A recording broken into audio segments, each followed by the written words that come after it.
1990 के दशक में पाकिस्तान की परमाणु तैयारी को देखते हुए अमेरिका ने मैं आपको कॉल दूंगा इस्लामाबाद की, और वो कॉल होगी इस मुल्क को इन चोरों से आजाद करने के लिए। पाकिस्तान जिंदाबाद। अमेरिका ने पाकिस्तान को पहली बार साल 1981 में F-16 लड़ाकू विमान दिया था। उस वक्त पाकिस्तान ने 40 F-16 लड़ाकू विमान का ऑर्डर दिया था, लेकिन उसे 28 F-16 मिले थे। 1990 के दशक में पाकिस्तान की परमाणु तैयारी को देखते हुए अमेरिका ने F-16 की सप्लाई पर बैन लगा दिया था। उसके बाद साल 2005 में आतंकवादी संगठन अलकायदा के खिलाफ लड़ाई के नाम पर F-16 देना दोबारा शुरू किया था। यानी जब जब अमेरिका का मन करता है वो पाकिस्तान को F-16 देता है, और जब मन नहीं करता है तो रोक लगा देता है। अमेरिका जो कि बार बार ये कह रहा था कि पाकिस्तान डबल क्रॉस किया पाकिस्तान ने अमेरिका को, और उसने कोई सहायता नहीं की टेररिज्म के साथ लड़ने के लिए, और उसकी जो मदद 2018 में डोनाल्ड ट्रंप ने रोक दी थी, अब जो बाइडेन ने अपने फायदे के लिए दोबारा शुरू कर दी है। जहां तक भारत के लिए खतरे की बात है तो F-16 से मुकाबला करने के लिए हमारे पास रफाल जैसा अत्याधुनिक लड़ाकू विमान है। रफाल के आगे F-16 कहीं नहीं ठहरता, इसीलिए हिंदुस्तान को F-16 की चिंता नहीं है। चिंता है तो अमेरिका के रवैये की, जो पाकिस्तान के आतंक चरित्र को देखते हुए भी उसे फिर से हथियार दे रहा है। ब्यूरो रिपोर्ट, जी मीडिया। तो ये सच है कि F-16 की रफ्तार आवाज की रफ्तार से दोगुनी है, लेकिन जब भारत से मुकाबले की बात आती है तो पाकिस्तान का F-16 इसी रफ्तार से पीछे भाग जाता है। हम आपको बताते हैं कि भारत को F-16 से क्यों नहीं डरना चाहिए। इसका जवाब एक तरीके से रफाल है। रफाल लड़ाकू विमान हर मामले में F-16 पर भारी पड़ता है।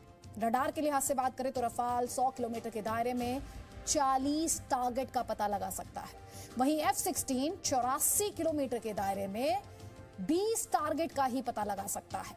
तो आप समझ लीजिए यह रफाल की निगरानी क्षमता F-16 से दोगुनी है। मिसाइल रेंज की बात अब करते हैं तो हवा से हवा में मार करने वाले मेटियोर मिसाइल की रेंज F-16 से 1.5 गुना ज्यादा है, और साथ ही रफाल 1 घंटे में 2222 किलोमीटर की दूरी तय करता है, वहीं F-16 2415 किलोमीटर की दूरी तय करता है। यहां पर आपको समझना यह होगा कि F-16 सिंगल इंजन वाला लड़ाकू विमान है, जबकि रफाल डबल इंजन है। डबल इंजन का सीधा मतलब ज्यादा रिलायबल, ज्यादा भरोसेमंद और ज्यादा ताकतवर भी। अगर तेज उड़ान की बात करें तो 1 मिनट में रफाल 18,288 किलोमीटर की ऊंचाई को छू सकता है, वहीं F-16 1 मिनट में 15,240 मीटर की ऊंचाई तक पहुंच सकता है।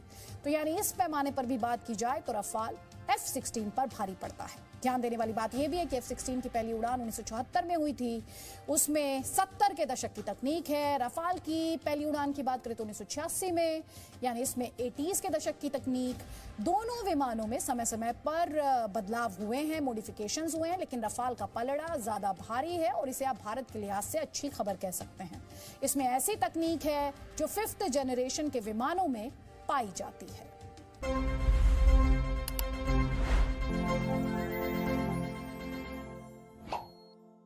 भारत और अमेरिका बीते कुछ वर्षों में जितने करीब आए हैं, पाकिस्तान और अमेरिका के बीच दूरी उतनी ज्यादा बढ़ी, लेकिन इस्लामाबाद पर कड़ा रुख रखने वाला अमेरिका अचानक बदला बदला सा नजर आ रहा है। यूएस प्रेसिडेंट जो बाइडेन ने पाकिस्तान को F-16 लड़ाकू विमान से जुड़े उपकरण देने का फैसला किया है।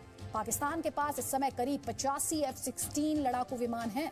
मीडिया रिपोर्ट्स के मुताबिक इनमें से ज्यादातर विमान उड़ने की हालत में नहीं है, और ऐसा इसलिए है क्योंकि पाकिस्तान को अमेरिका से F-16 से जुड़े रक्षा उपकरण नहीं मिल रहे थे। लेकिन बाइडेन एडमिनिस्ट्रेशन के फैसले के बाद अब पाकिस्तान को नया जीवन दान मिलने जा रहा है। अमेरिका ने पाकिस्तान पर अचानक ये मेहरबानी क्यों दिखाई और ये भारत के लिए कितनी बड़ी चुनौती है, इस रिपोर्ट में देखिए आप।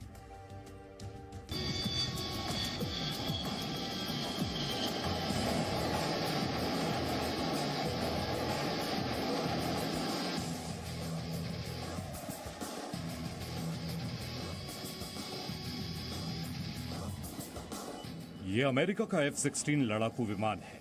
दुनिया के सबसे ताकतवर फाइटर जेट में से एक F-16 पाकिस्तान के पास भी है।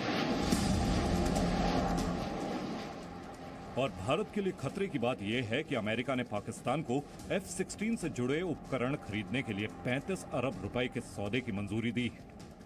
ये मोटी रकम अमेरिका इसलिए दे रहा है ताकि पाकिस्तान F-16 विमान उड़ा सके, उसका रख रखाव कर सके।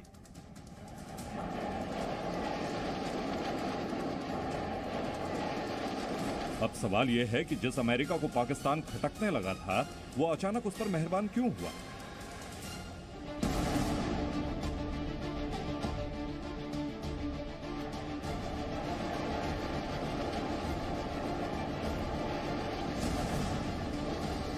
क्या इमरान खान को सत्ता से हटाने का ये इनाम है?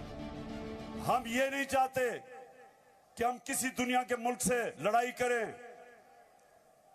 हम अमेरिका को मैं बार बार कहूं कि अमेरिका, हम दोस्ती चाहते हैं,